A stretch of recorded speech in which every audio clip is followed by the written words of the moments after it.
Hello everyone, this is Vishal Rathore from अभियंता classes दुर्ग। हमारा आज से फर्स्ट वीडियो चालू हो रहा है। ठीक है, ये है स्टील डिज़ाइनिंग के ऊपर से हम लोग एक टॉपिक पकड़े हैं, डिज़ाइन ऑफ टेंशन मेंबर। क्योंकि इसके लिए मेरे को बहुत सारे कमेंट्स आए थे, इंडिविजुअली मेरे को बोला गया था कि मेरे को हम लोग को कुछ टॉपिक समझना था, इसमें समझ में नहीं आता, तो उसी से मैं डील करना स्टार्ट करता हूँ। ठीक है, अपना टॉपिक का नाम क्या है, डिज़ाइन ऑफ टेंशन मेंबर। अब वैसे ही स्टील में बहुत सारे होते हैं ना, टेंशन मेंबर, कंप्रेशन मेंबर, तो उसी में हम लोग एक टॉपिक पकड़ें, क्या, टेंशन मेंबर। अब समझते हैं, एक एक चीज़ को ध्यान से समझते हैं। क्या है टेंशन मेंबर, क्या होता है? टेंशन मेंबर वो होता है कोई भी एक मेंबर है, मान लो ये मार्कर एक मेंबर है, इसमें खिंचाव होगा तो इसमें टेंसाइल फोर्स जनरेट हो रहा है, तो इसको बोल दूंगा मैं क्या, टेंशन मेंबर। ठीक है, अब ये तो पढ़ लीजिए। अब पढ़ने का मतलब क्या हुआ, टेंशन मेंबर पहले ये तो जाने होता क्या क्या, उसके अंदर क्या क्या आते हैं। तो टेंशन मेंबर के अंदर क्या क्या आ सकते हैं, तो टेंशन मेंबर के अंदर आएगा बार, रॉड हो गया, केबल्स हो गए। केबल्स मतलब कैसे, जितने भी अपने सस्पेंशन ब्रिज होते हैं या कुछ होते हैं तो उसमें से एक एक केबल्स निकले रहते हैं बड़े बड़े।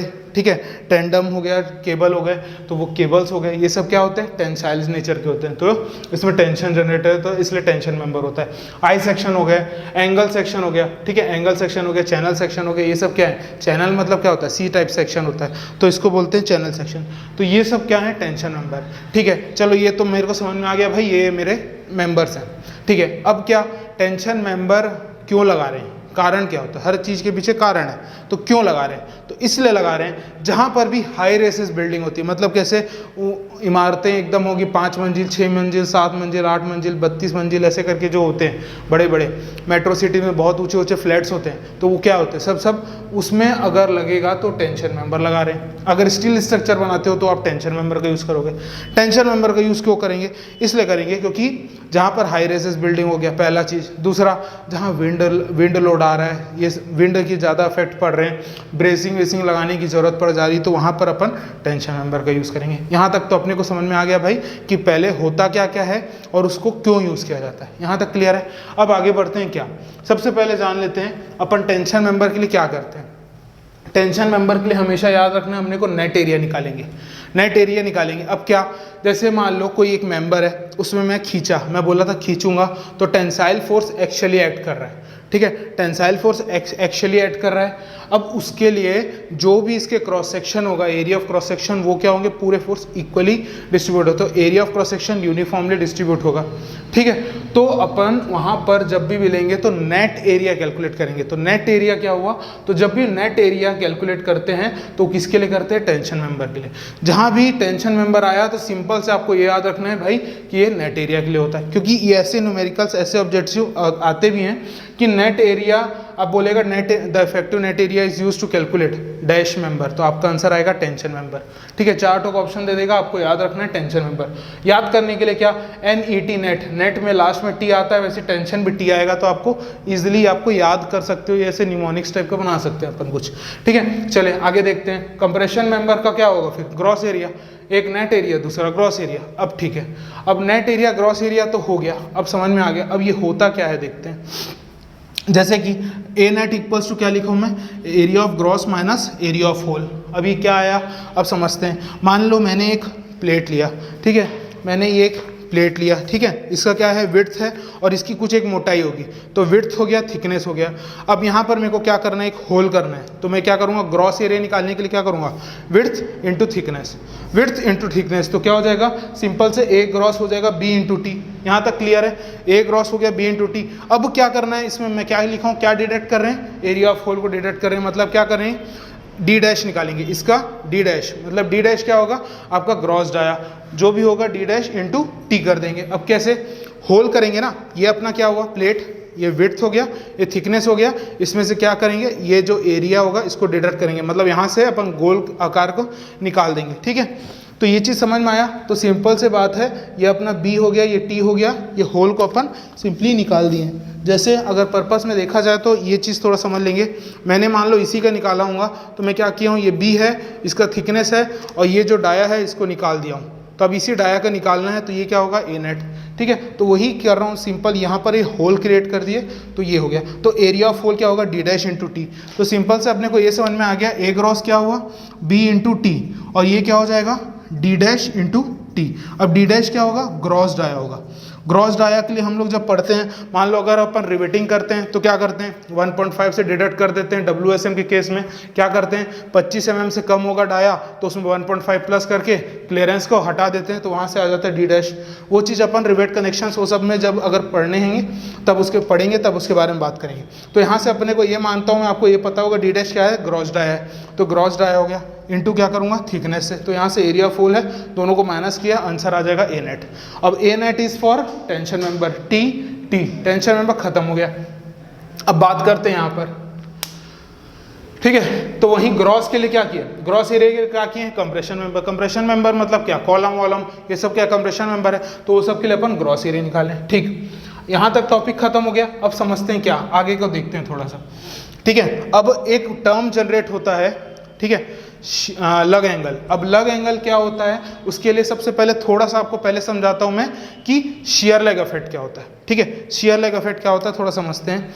मान लो मेरा एक अनइक्वल सेक्शन है, अनइक्वल एंगल सेक्शन है, मतलब मान लो ये शॉर्टर लेग है, ये लॉन्गर लेग है, ठीक है, ये लॉन्गर लेग है, मान लीजिए आप, ये ऐसा कुछ है, ये लॉन्गर लेग है और ये शॉर्टर लेग है, ये अनइक्वल सेक्शन हो गया। अब इसको क्या किया अपन, एक गसेट प्लेट से ऐसे कनेक्ट कर दिए, ठीक है, कनेक्ट कर लिए। ये क्या है, मेरी लंबा टांग है और ये छोटा टांग है। अब देखते हैं, पहले टांग को समझते हैं, क्या बोलना चाह रहा हूँ मैं, क्या है कनेक्टेड लेग, अनकनेक्टेड। जो भी चीज़ गसेट प्लेट से डायरेक्ट कनेक्शन होगा उसको बोलेंगे कनेक्टेड लेग। जो भी चीज़ गसेट प्लेट से डायरेक्ट कनेक्टेड होगा, ध्यान से सुनना, मैं बोल रहा हूँ उसको कनेक्टेड लेग। जो बाहर निकली हुई एंगल रहेगी, लेग निकला रहेगा बाहर तरफ, उसको बोलेंगे क्या, अनकनेक्टेड लेग। और इसी का एक और नाम होता है, उसको बोलते हैं आउटस्टैंडिंग लेग। आउटस्टैंडिंग बोल लें या अनकनेक्टेड बोल लें, जो बाहर निकला हुआ लेंथ होता है उसको।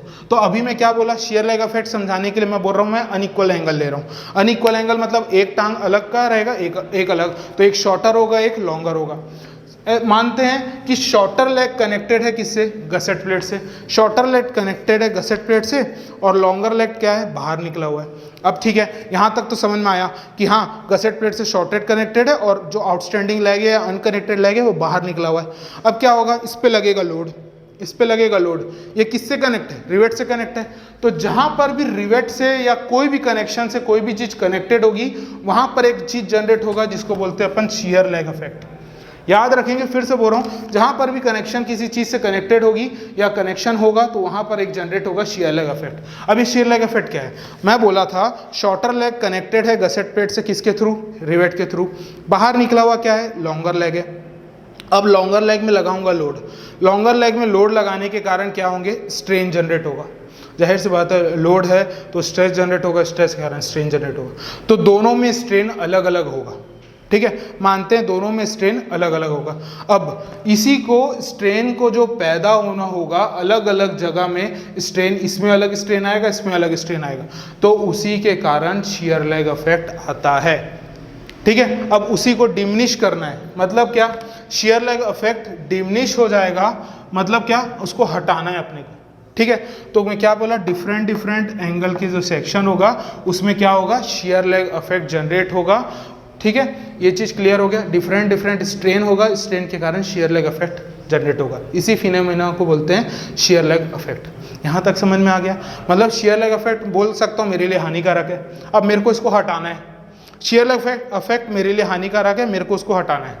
अब मैं क्या करूँ, तो जाहिर सी बात है भाई, अगर मैं क्या करूं तो मेरे को क्या करना पड़ेगा, एक मैं यहाँ से बोलूँगा, एक सपोर्ट दे देते हैं भाई, उसको बोलेंगे अपन क्या, लग एंगल।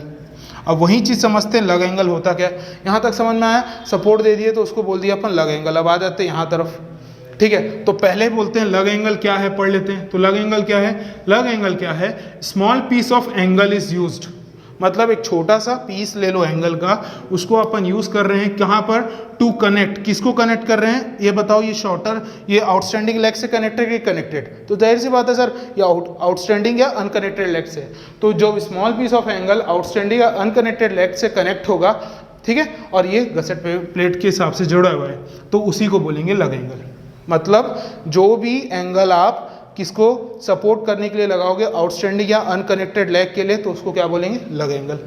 यहाँ तक खत्म। अब बात करते हैं इसका काम। अब मैंने तो काम बताया अभी कि पहला काम हानिकारक क्या था, शियर लेग इफेक्ट, उसको क्या करना है, हटाना है। तो शियर लेग इफेक्ट को सबसे बड़ी बात क्या करता है, ये शियर लेग इफेक्ट को रिड्यूस करने के काम आता है। तो सबसे इंपॉर्टेंट चीज होगा, it reduces the shear lag effect, क्या, लग एंगल। क्या किया, अब कैसे रिड्यूस किया भाई, इसने यहाँ पर सपोर्ट दे दिया, यहाँ पर लग रहा था लोड, इसने उल्टा लगाया और इसको इसने सपोर्ट दे दिया, तो जाहिर सी बात है जब ये सपोर्ट दे रहा है तो ये उतना ज़्यादा स्ट्रेन तो जनरेट होगा नहीं, और धीरे धीरे अगर सपोर्ट अच्छा खासा दे रहे हैं आप तो स्ट्रेन डिमिनिश भी हो जाएगा।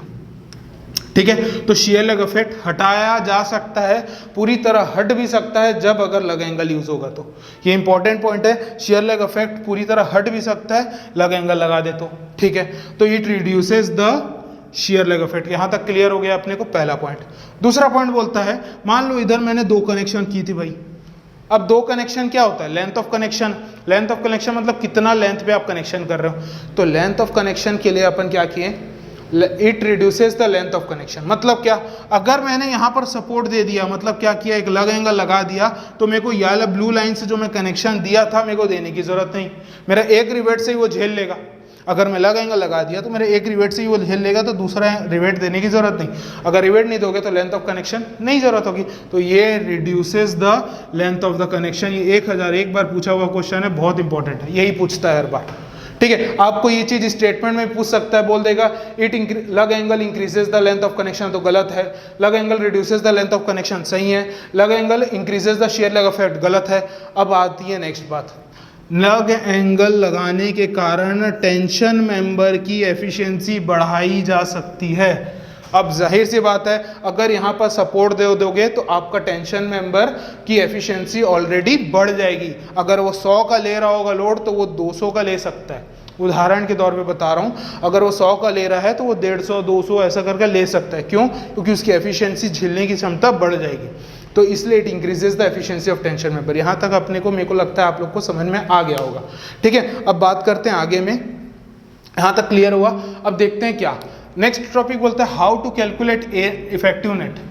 नेट इफेक्टिव एरिया, नेट बोल दिया मतलब टेंशन मेंबर के लिए एरिया निकालना है। अब मेरे को अभी बताया मैं एरिया कैसे निकालेंगे, ग्रॉस माइनस डाया या एरिया ऑफ होल। अब देखते हैं मैं क्या लिखा हूं, A1 equals to net cross sectional area of connected leg. क्या बोला हूं मैं, कनेक्टेड लेग का नेट क्रॉस सेक्शनल एरिया। अब कनेक्टेड लेग इसमें से ये वाला होगा, ये वाला पोर्शन क्या है जी, कनेक्टेड लेग है, और ये वाला अनकनेक्टेड या आउटस्टैंडिंग लेग है, मान लिए अपन।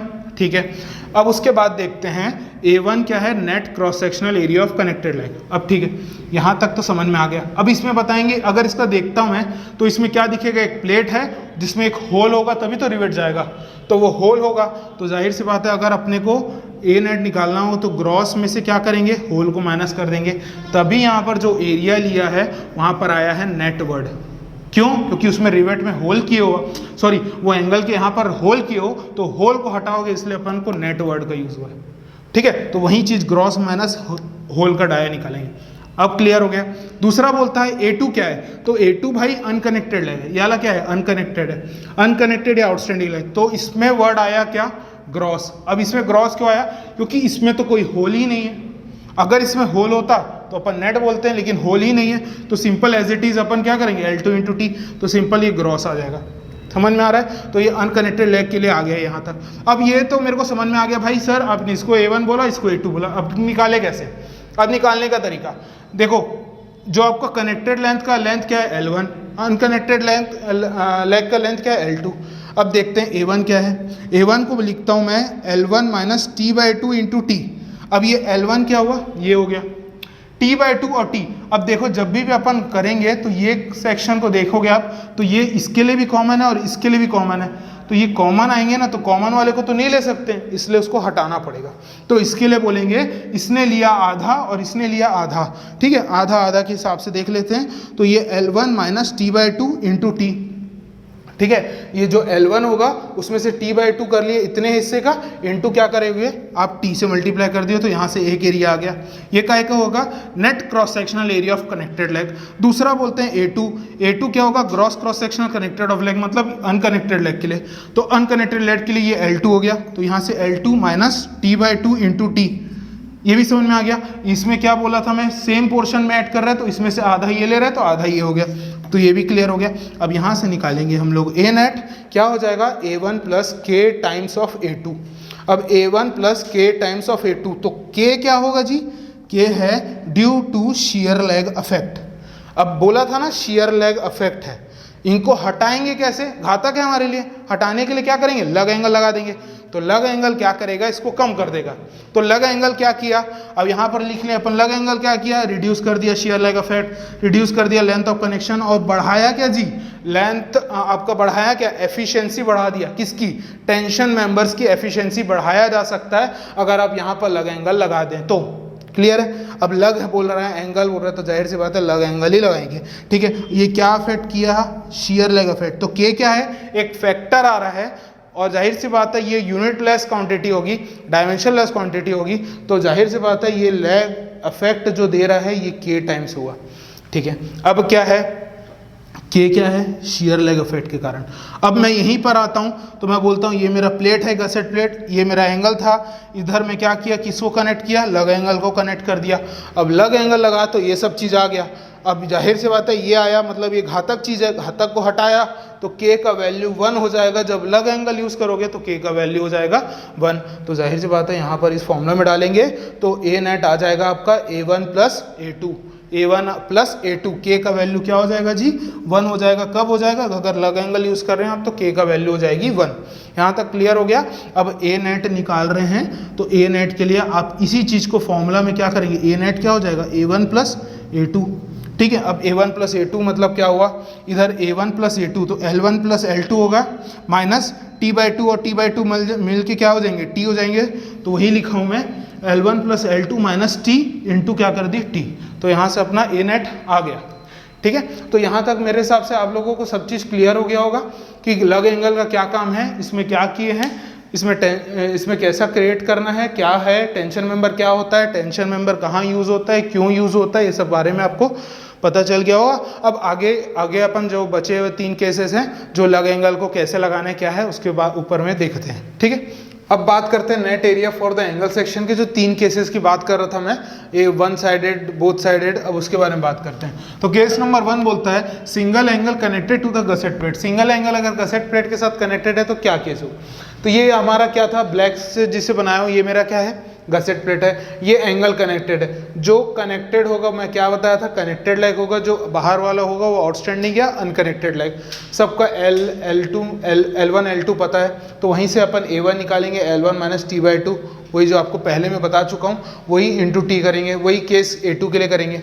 ठीक है, अब यहाँ पर K काय के लिए था, फॉर अ शियर लेग के नाम से, ये काय के लिए था, शियर लेग इफेक्ट का, शियर लेग इफेक्ट था। ठीक है, अब शेयर लेग इफेक्ट को ही तो अपने को हटाना है, और कौन हटाया था, लग एंगल हटाया था। तो अभी इसी के लिए देखते हैं क्या है। अभी क्या है, लग एंगल नहीं लगा है, नहीं लगा है लग एंगल, तो अब क्या इफेक्ट तो आएगा ही, जाहिर सी बात है, यहाँ लोड लगेगा तो यहाँ पर इफेक्ट आएगा। स्ट्रेन डिफरेंट होगे, स्ट्रेन डिफरेंट होगा तो उसके रेस्पेक्ट में देखते हैं। तो जब शेयर लेग इफेक्ट आएगा तो उधर के का वैल्यू हो जाएगा 3 times of A1 by 3 times of A1 plus A2। ठीक है, 3 times of A1 by 3 times of A1 plus A2। कब, इसमें लग एंगल नहीं लगा है, सिंगल एंगल कनेक्टेड है गसेट प्लेट से, तो केस याला बन जाता है। आपको एग्जाम में अब क्या पूछेगा, एग्जाम में आपको A1 A2 की वैल्यू दे देगी और बोलेगा single angle connected to the gusset plate. तो आप अपने हिसाब से केस नंबर 1 को फॉलो करोगे, A1 A2 वैल्यू दे रखा है, सीधा वैल्यू डालना है, के निकालना है, के को इसमें डालना है, ए नेट निकालना है, काम खत्म। पहला केस समझ में आ गया। अब सेकंड केस तरफ जाते हैं। अब केस ये क्या बोल रहा है, इफ लग एंगल इज यूज। भाई क्या हुआ, अब लग एंगल आ गया, मतलब यहाँ पर लग एंगल आ गया। ये देखो लग एंगल आ जाएगा तो के का वैल्यू क्या हो जाएगी, 1। लग एंगल आया, के का वैल्यू 1, मतलब क्या हुआ, शेयर लेग इफेक्ट को हटा दिया गया। शेयर लेग इफेक्ट को कौन ले लिया, पूरा लग एंगल ले लिया, तो ये खा गया, सीधा सी बात बोल सकते हैं। तो के का वैल्यू हो गई 1। अब वही आपका फॉर्मूला क्या बन जाएगा, A net equals to A1 plus A2, मतलब ये वाला निकाल लीजिए, ये निकाल लीजिए, दोनों को सम अप कर दीजिए, आंसर आ जाएगा। सिंपल से, कोई बात नहीं। क्वेश्चन में प्यार से लिख देगा एक अलग एंगल इज यूज, मतलब समझ जाना आपको ये वाला करना है। चले अब आ जाते हैं सेकंड केस। केस नंबर 2 बोलता है a pair of angle placed back to back मतलब पीछे एक दूसरे से कनेक्टेड होगा, back to back connected by 1 leg when placed same side of the gusset plate. तो ये वर्ड को याद रखना है, सेम साइड बोल रहा है। तो same side of the gusset plate मतलब क्या, ये गसेट प्लेट है, दोनों एंगल एक ही तरफ है, दोनों एंगल एक ही तरफ होगा तो क्या होगा। अब उसके केस में देखते हैं, इधर में क्या लिखा हूँ वर्ड, नॉट टैग्ड। अब ये नॉट टैग्ड मतलब अब टैगिंग क्या होती है? टैगिंग रिविट वो होती है जो दो अलग अलग एंगल को एक बनाने की कोशिश करता है। मतलब क्या समझना है, ये अभी एक एंगल अलग है, ये एंगल अलग है, अगर मैं इनको बीच से ऐसे जोड़ दूंगा, यहाँ पर रिवेटिंग कर दूंगा, तो उसको बोलेंगे टैग रिविट। मतलब क्या भाई, टैग रिविट कर दिया तो ये एंगल मान लो जितना ले रहा होगा लोड, उतना जितना स्ट्रेस इसमें जनरेट होगा वही स्ट्रेस इसमें भी जनरेट होगा। अब ये दोनों एक सिंगल यूनिट की तरह काम करेंगे अगर टैगिंग हो जाती है तो। क्वेश्चन में मेंशन है नॉट टैग, अगर इफ क्वेश्चन में मेंशन है नॉट टैगिंग तो नॉट टैग के केस में क्या हो जाएगा, A1 plus K times of A2। अब नॉट टैग है तो A1 equals to K times of, फिर आ गया क्या K क्या है, शेयर लेग इफेक्ट। अब शेयर लेग इफेक्ट को देखना है तो वही 3 times of A1 by 3 times of A1 plus A2। Clear हो गया। अब आप बोलोगे कि ये लग एंगल भी हो गया क्या? नहीं, लग एंगल ऐसा नहीं हो सकता। ठीक है, अब केस देखते हैं ये वाला, क्योंकि क्या बोल रहा है, जब पेयर ऑफ एंगल बोल रहा है, दो पेयर की बात कर रहा है। ठीक है, उसमें सिंगल एंगल था, इसमें दो पेयर ऑफ द एंगल है। ठीक है, तो अब इसके लिए क्या होगा, 3 times of A1 by 3 times of A1 plus A2, same case पहले केस की तरह। अब बात करते हैं नेक्स्ट, टैगिंग रिविट मतलब क्या हुआ, इसमें टैग नहीं था, इसमें टैग हो गया, मतलब बीच में टैगिंग डाल दिया, मतलब ये एक सिंगल यूनिट की तरह बिहेव करेगा। याला एंगल दोनों एक भाई मिलके काम करेंगे। ठीक है, अब टैगिंग हो गया तो वैल्यू क्या हो जाएगा, A1 plus K times of A2। अब K क्या हो जाएगा, 5 times of A1 by 5 times of A1 plus A2। ठीक है, 5 times of A1 by 5 times of A1 plus A2। अब देखते हैं क्या K क्या था भाई, शेयर लेग इफेक्ट के कारण था। ठीक है, मान लो एग्जाम्पल के तौर पे देखता हूँ, एग्जाम्पल ले लेता हूँ कि मैं A1 और A2 की वैल्यू मैंने डाल दिया 100 ले लेता हूँ सीधा mm का स्क्वायर मान लो।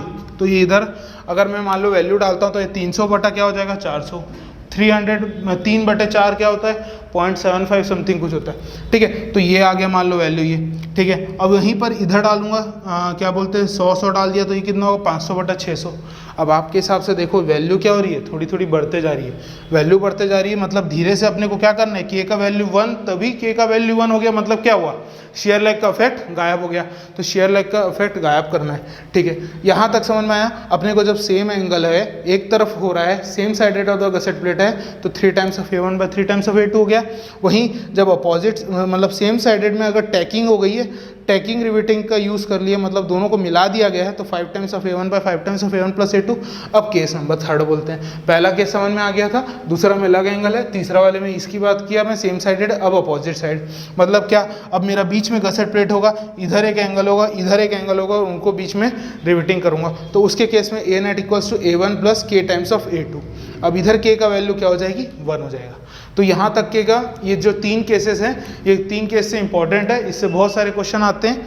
ठीक है, तो ये यहीं तक था टेंशन मेंबर के बारे में जितना मेरे को बताना था। मेरे को जहाँ तक वो लोग पूछ रहे थे इसमें कहीं के बहुत सारी दिक्कतें आती थी। अब शायद तक मेरे को लगता है इस वीडियो देखने के बाद उनको थोड़ा सा कॉन्फिडेंस मिलेगा कि ना बने, मतलब इससे अब क्वेश्चन बनने लगेंगे आपसे। अब ये ऐसा नहीं है कि ऐसा ना बने, ऐसा क्वेश्चन हो ही नहीं सकता। ठीक है, आप एक बार ज़रूर ट्राई कीजिएगा। ठीक है, और ये हमारा पहला वीडियो था। ठीक है, आगे भी हम और आगे आपको वीडियो देते रहेंगे। ठीक है, प्लीज़ हमारे चैनल को सब्सक्राइब कीजिएगा, बहुत सारा प्यार और आशीर्वाद की ज़रूरत है आपकी। ठीक है, तो ये चैनल अभियंता क्लासेस का जो चैनल है उसको आप प्लीज़ सब्सक्राइब कीजिए, बेल आइकन को दबा दीजिएगा, बजा दीजिएगा बोल रहा हूँ, दबा दीजिएगा, जिससे क्या है आपको कुछ भी अपडेट्स करूँगा तो मैं आपको वो नोटिफिकेशन मिलेगा। और आपको जो भी टॉपिक अगर लग रहा है कि समझने की ज़रूरत है, नहीं समझ में आ रहा है, प्लीज़ कमेंट बॉक्स में मुझे वो कमेंट कीजिएगा कि क्या टॉपिक आपको समझना है, उसमें फिर आपको मैं उस टॉपिक का एक नया वीडियो बना के आपको समझाने की कोशिश करूँगा। ठीक है, thank you, this is Vishal signing out from अभियंता क्लासेस।